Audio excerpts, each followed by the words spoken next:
Milletinin Kâbesi. Yazan Şevki Bektöre.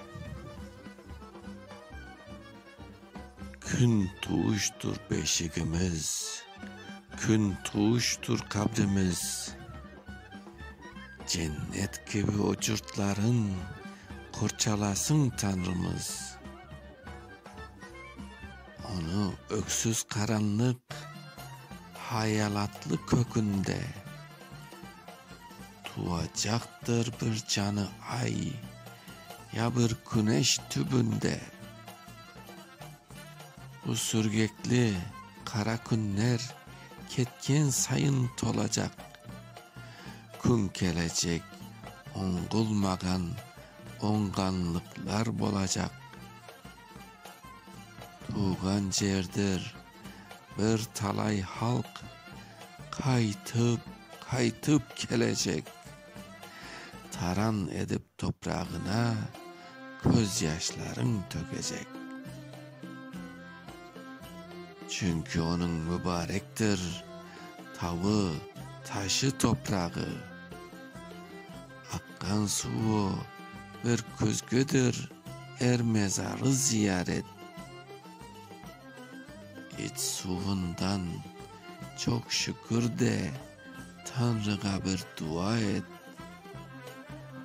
Ay, güneş, yıldızlarını, aydın mavi kökleri,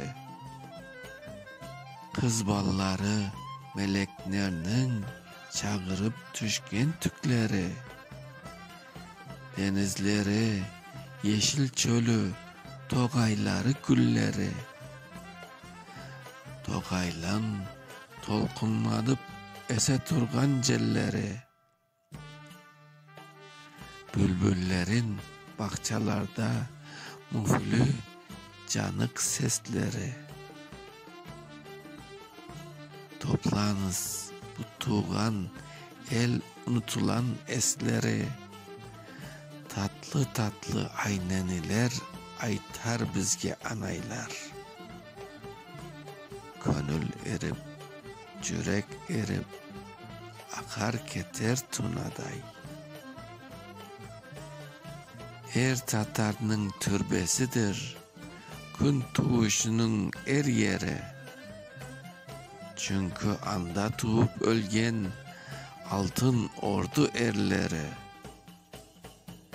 Bar aytuğlu zamanları, bar aytuğlu günleri.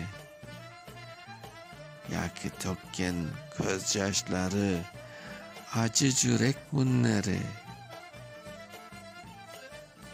Bu hasretli anayların açıp solgan külleri, kumral külte şaşlarından koparılgan telleri, gömülgendir o toprakta, İdil Altay boyunda, yeşil yurtta, azu tuzu, bir de tuna suyunda.